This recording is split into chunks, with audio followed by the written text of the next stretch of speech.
Hello everyone, I am Abel Alford and here is my friend Jacinta Olupa. In this video, we will be talking about adoption. We will discuss what is adoption, who proposed it and why, the process of adoption, the types of adoption, and most importantly, the impacts of adoption on adoptees. Alright, let's start. What is adoption? Adoption is a legal proceeding that creates a parent-child relation between persons not related by blood. The adopted child is entitled to all privileges belonging to natural child of adoptive parents, including the right to inherit, which means it's a process through which person assumes parental responsibility for child who is biologically not their own, permanently transferring all rights and responsibilities from the biological parents. Who proposed adoption and why? The concept of adoption has Asian roots, and because it has Asian roots, it is difficult to pinpoint a single individual as its originator. However, adoption as a practice can be traced back to various Asian civilizations like Mesopotamia, Egyptians, Greek, and Roman. In ancient Mesopotamia, according to Hammurabi, which is a Babylonian legal text, adoption was mainly used ensuring heads for families that do not have biological children. It only allowed adopted child to inherit property and continue the family line.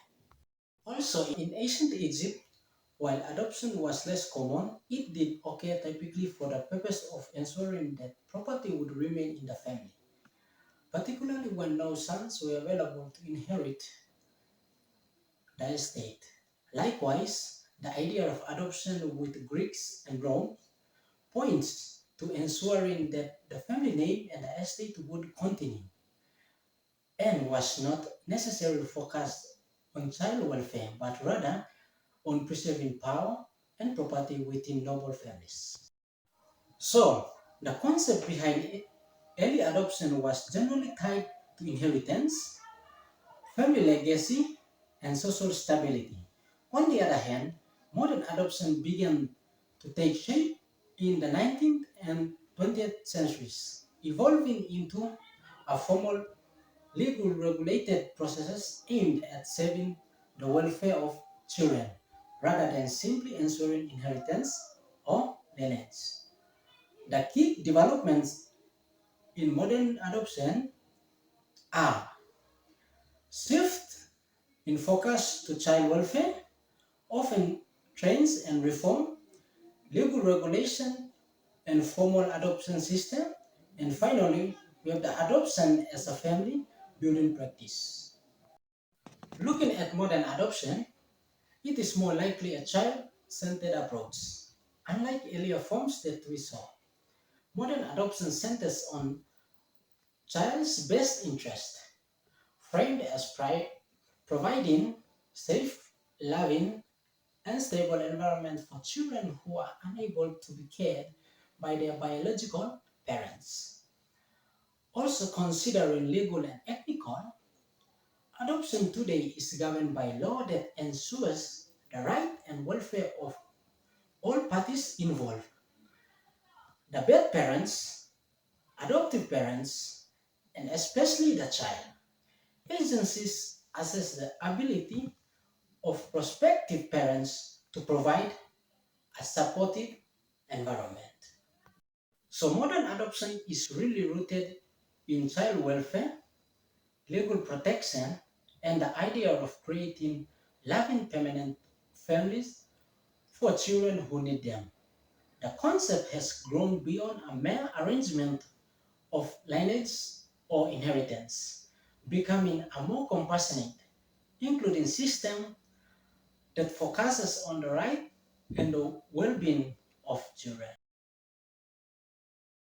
Proceeding to the process of adoption, The process of adoption begins with the decision to adopt, where prospective parents choose to move forward with the adoption. Next, they enter the application process, which involves submitting necessary paperwork and finalizing their intent to adopt. Following this, a home study is conducted during which a social worker evaluates the home environment and assess the stability of the parents. After this, the social worker continues with the application process by engaging with the parents and the child, ensuring that they are prepared for adoption. Once the evaluation is completed, the parent undergo the approval and the matching stage where they are formally approved and matched with the child. After a successful match, the child is placed with the adoptive parents during the placement phase. Following placement, post-adoption support is provided to the family, ensuring they receive the assistance needed to adjust to their new dynamics. This followed by additional post-adoption support to further strengthen the family unit and provide ongoing care for the child's well-being. There are different ways in which adoption can take place, and I will be talking about four main types. Number one, domestic adoption. In domestic adoption, the adoptive parents and the child reside within the same country. For instance, a citizen of Papua New Guinea adopting a child who has the same citizenship as Papua New Guinea. Domestic adoption is often facilitated by public or private agencies that specialize in child placement. Like in Papua New Guinea, we have Child Protection Services, a public agency, and Child Fund PNG, a private agency. Regardless, the Hague Adoption Convention ensures the protection of the children, birth parents, and the adoptive parents throughout the international adoption process. In Thailand, they have agencies like the Department of Children and Youth and the Ministry of Social Development and Human Security that involve in regulating the international adoption process. Number three, foster care adoption, also known as relative or kinship adoption. Children who cannot return to their biological families due to neglect, abuse, or abandonment may become available for adoption. These are children under the guardianship of state and are eligible for adoption if parental rights have been terminated. More common in the US, more than 400,000 children are being cared for in the US foster care systems. Number four, open and closed adoption.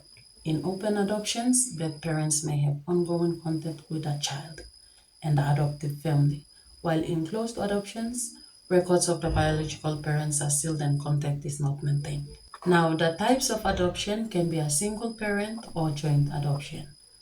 What we mean by a single parent adoption is adoption that occurs when one person adopts a child as an individual, where he or she alone is responsible for the child's upbringing and decision making. Even if other adults live in a home of the adoptive parent, the child has one legal parent. Joint adoption is when a couple adopt a child. Now we will look at the impacts of adoption on adoptee. Although adoption provides a permanent home for adoptees, adoption can have a range of negative impacts on adoptees which can vary based on individual circumstances. And I will be talking about three most prevalent negative impacts on adoptees and how it affects them in school.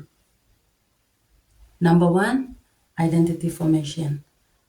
Adopted children often face what is known as identity crisis, where they question their sense of self, their place in the world. That is according to Kendra Carey, a psychosocial rehabilitation specialist and author of the Everything Psychology book. Now, this can be particularly challenging for the international adoptees who also have to adapt to a new country and culture. The psychological development theory proposed by Erik Erikson emphasizes stages of development where identity formation is crucial. Now, adoptees may struggle with identity during adolescence, trying to reconcile their birth and adoptive identities. During this time, children may struggle with self esteem, a sense of belonging, and other psychological effects of being adopted. Now, identity related struggle can lead to mental health challenges such as anxiety or depression, which affect concentration, attendance, and overall academic performance in school. Number two, behavior outcomes. Adopted children, whether domestic, international, foster care, open or closed, may exhibit behavioral issues as they adjust to their new family.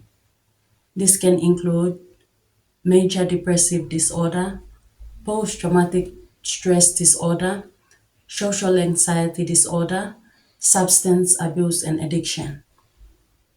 Now, many adoptees may experience trauma related to their birth experience or transitions into their new homes. This trauma can manifest in behavioral issues including aggression, withdrawal, or emotional dysregulation. In conclusion, recapping on what we discussed about what is adoption, who proposed it and why. We also saw the process, the types, and finally, we discussed the impacts on adoptees. Thank you and hope you enjoy.